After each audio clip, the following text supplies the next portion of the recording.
Good morning, everybody, and welcome to today's episode of Unlocked. I'm your host for the next 30 minutes. My name's Tracy Wilson, and it is my absolute pleasure to be here with you guys today. Today, I want to talk about this topic, which is why you're not getting the things that you really, really want in your life, no matter how hard you try.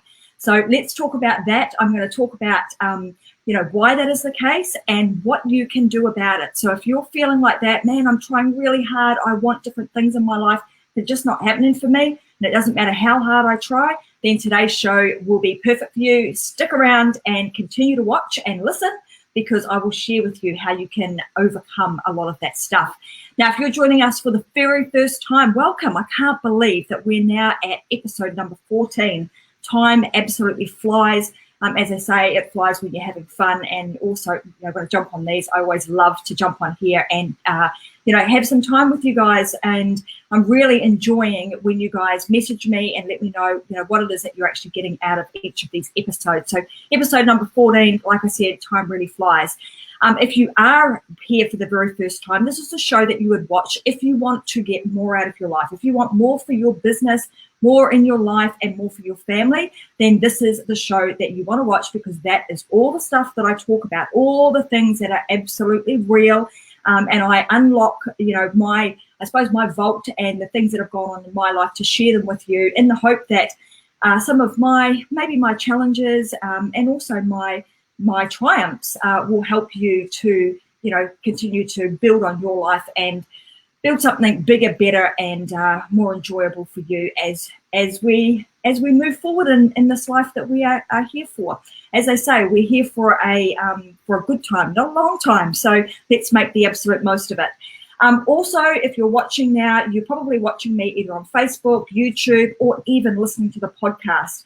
There is a way that you can communicate with me throughout all of these shows. You simply need to click the link up above that says StreamYard so that I can see you and that you're able to message me, and that, we have the best possible opportunity to speak with one another as these episodes go on. And then also, if you're on the podcast right now, leave me comments below. I'll make sure that I go back and I answer some of those for you. So good morning to all of you guys who are watching right now. Like I said, it's always a pleasure to have you here.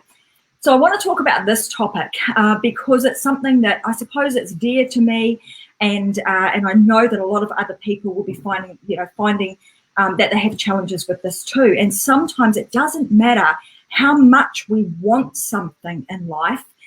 You can want it, but it becomes really difficult to get. And it doesn't matter how hard you try, it just doesn't happen. So let's dive into this and let's talk about why that is the case. Well, the first reason that I think this is the case, and why I've found this to be true, for me, and I'm talking about the stuff that happens for me, because, likely if it's happening for me, it's probably happening for you too. But no matter how hard I tried for things, sometimes it just didn't come off. It just didn't happen for me. Like, for example, I've told you guys previously that I wanted to do a show like this, and I did. I started ages ago, and one of the platforms changed, and I just didn't get an opportunity to continue with it, although I could have. And a lot of that comes down to, I'm going to talk about identity. So often we don't necessarily get what we want in our life. We don't get what we want, but we get what we are. And that might sound really, really interesting. But from an identity point of view, so if you think about, the things that you get in your life right now, why is that? And maybe you can think about, when you've really, really wanted something, and you've even taken steps. And I've talked in the past about, building habits and creating, checklists and doing activities to help you get to a certain point. And even if you follow all of those, the good news is that, sometimes that might work. But in most cases, it most likely won't. And the reason for that is because at an identity level, you haven't yet got to a point where you are those things. So let me explain that a little bit more. When we are born into this world with no expectations, no beliefs.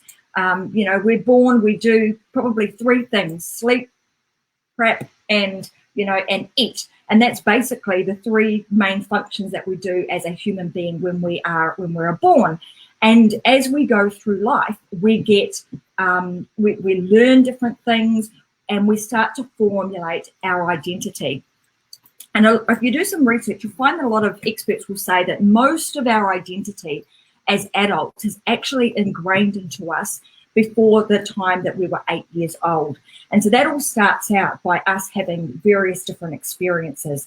So when you grow up, you have an experience, and through those experiences, you then build interpretation. So we start to sort of sit back as a youngster and go, what's going on here? So for example, if you were somebody who grew up, say, with a dad who was, an angry person, he yelled and screamed and carried on, and you experienced that, and then coming away from that, you sort of step back and you start to build interpretations around that, and you start going, oh, well, maybe dad is, yelling and screaming and carrying on, and it's at me, and my interpretation of that is that it's not good, and it's because I've been a bad girl, and I'm not good enough, and blah, blah, blah. And we start to build all of these beliefs around the experience and the interpretations in which we make. And then we formulate our beliefs.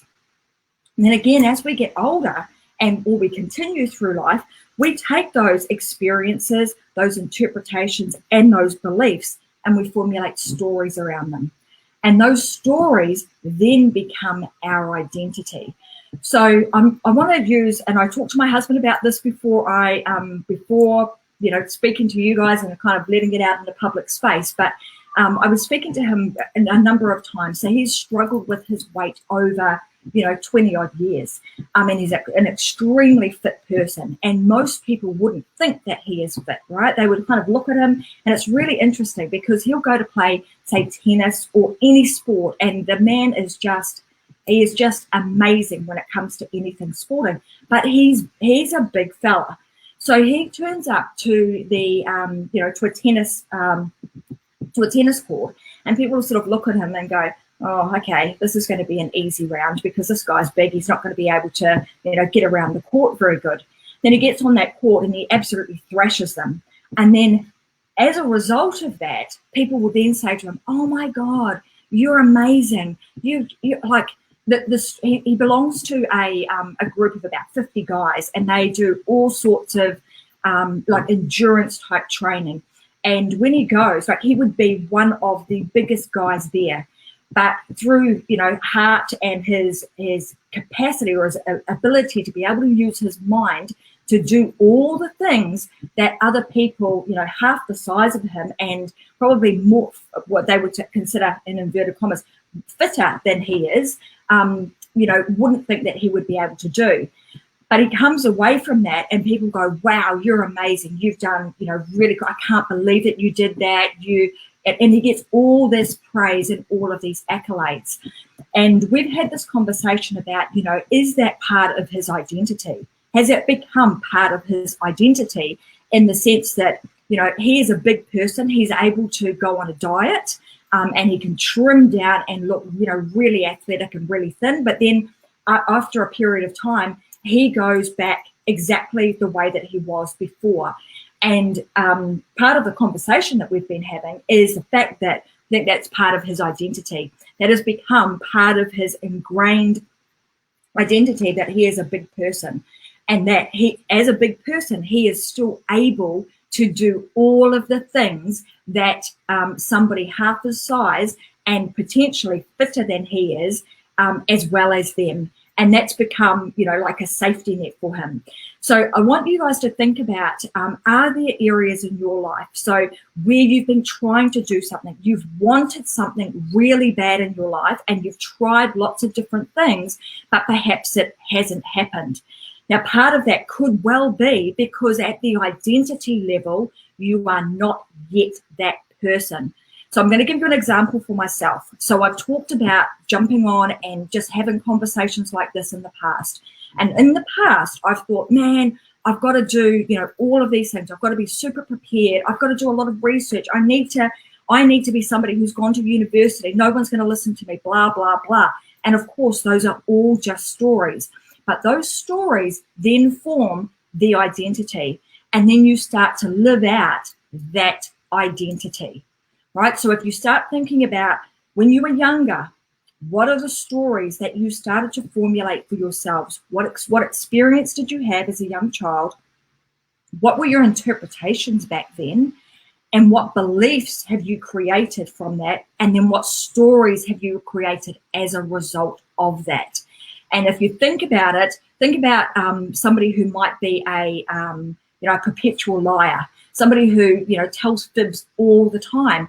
But in their mind, they tell the fib over and over and over again to the point where that becomes their reality. The only difference is that the lie that they are telling is outward. They're actually speaking their lie.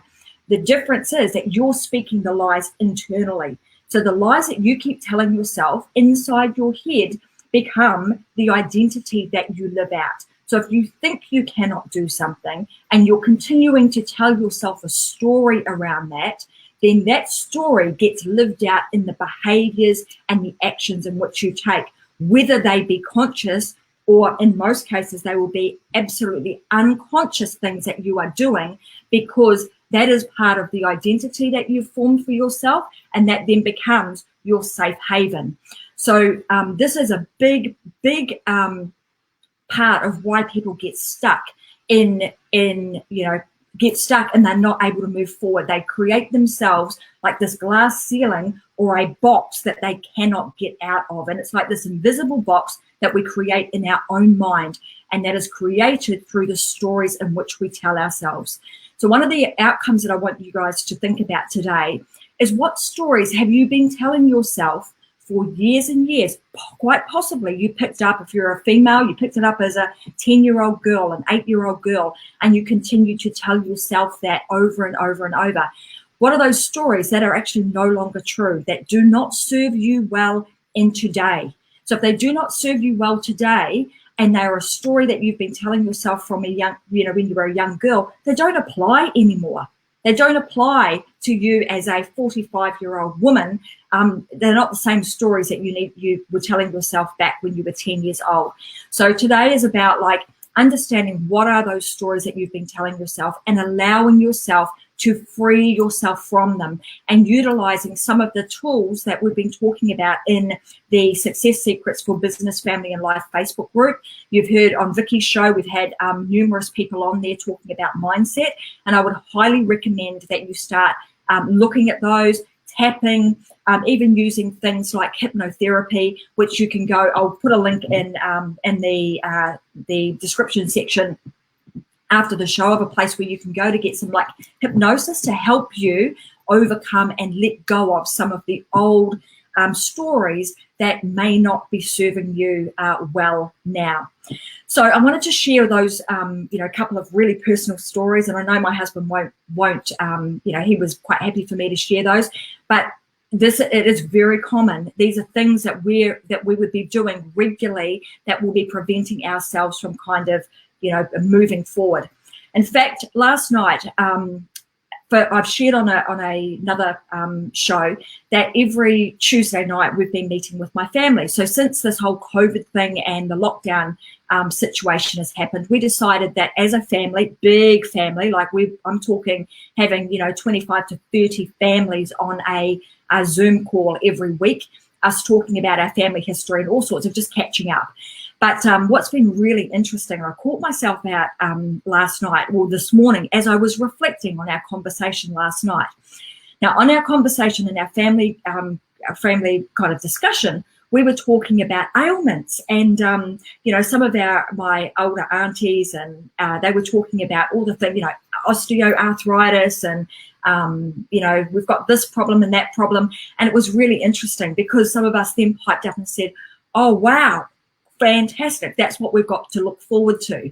Now, just in saying that, right, so in saying that, created a story that because my family members have had these ailments, therefore, is it likely that I'm going to get them? And had I already convinced myself that that's what I had to look forward to? So it's really interesting that as you think about these things and you start to become a lot more aware of what of what you're saying and what you're thinking, because often what you think about comes about. You would have heard that saying previously. So I'm just gonna look at some of the comments that I've got coming up here. And Scott Stevens saying something like 80% of our lives is lived from the subconscious. Yes. While we fully believe that we are in control and we're making choices consciously, in reality, it's our subconscious impulses and tendencies that are talking and acting out for us. Absolutely. Another example of this is, like, I don't know, in families, often you'll have mum and dad, and sometimes you play this good cop, bad cop, or, mum will be the nice one and dad will be the person that, is the hard taskmaster.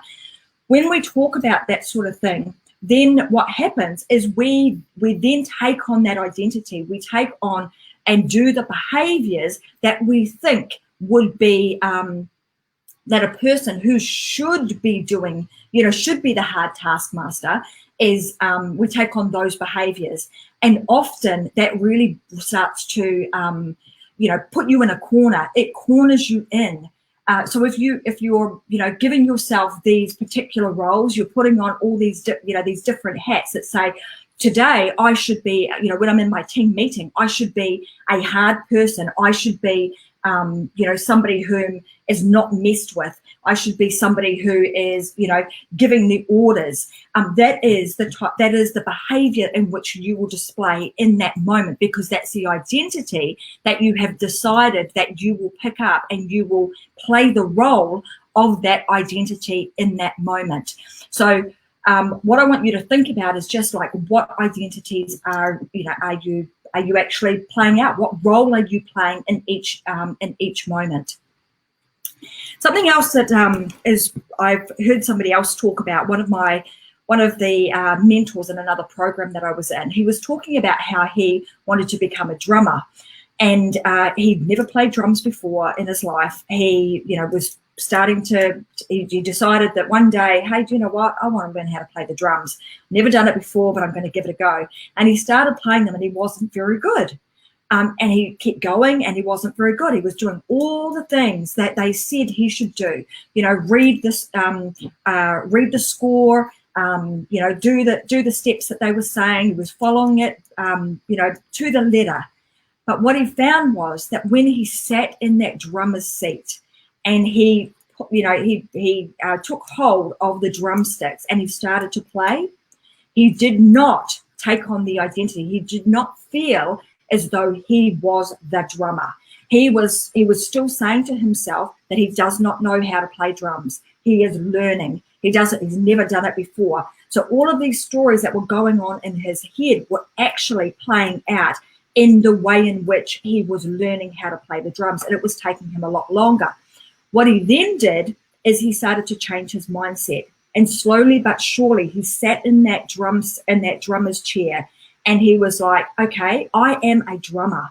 I'm going to be a rock star. I am the drummer. And he, in every ounce of his body, he felt as if he was the drummer. So when you step up to the plate, whether it be you're sitting in the drummer's seat, or you're jumping online and you're doing a show like this, I jump on here, I'm the show host. That is my role while I'm here. My job is to share stories in the hope that all of you will pick something up out of it, and it will help you to change your thinking and enable you to perform at a higher level and have a better, more thrivable life, family, and business. That is what I'm doing when I jump on here.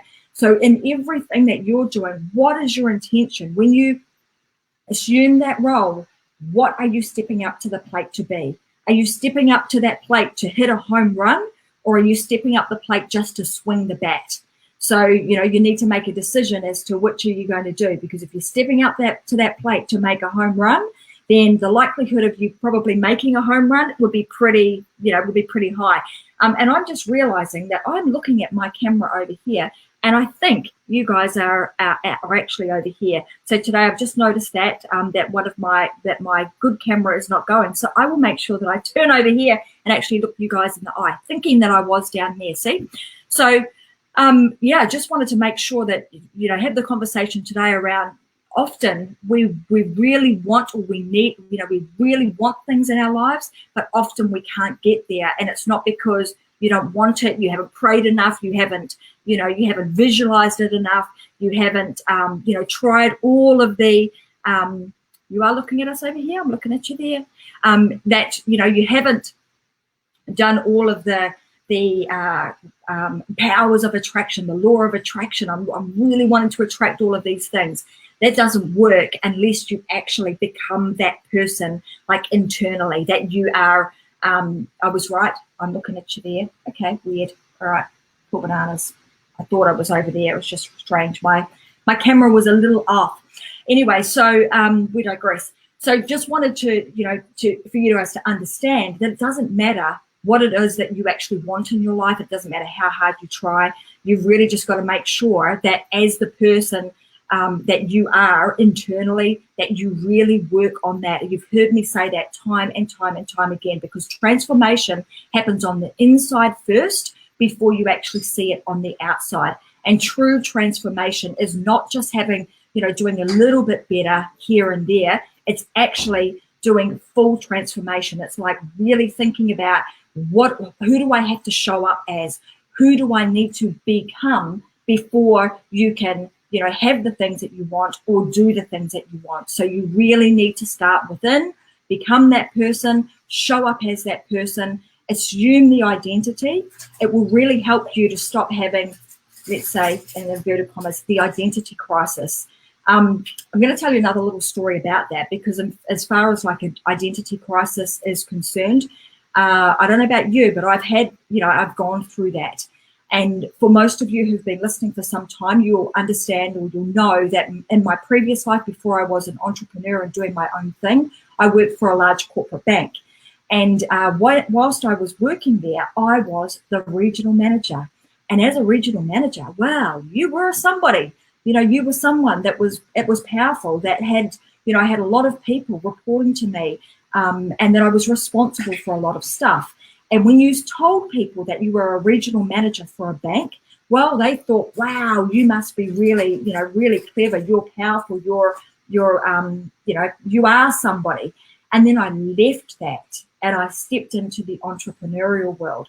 And I remember thinking to myself back then, well, what am I? Like, what am I doing now? Who am I? I was somebody. I stepped out of that role. I was a regional manager.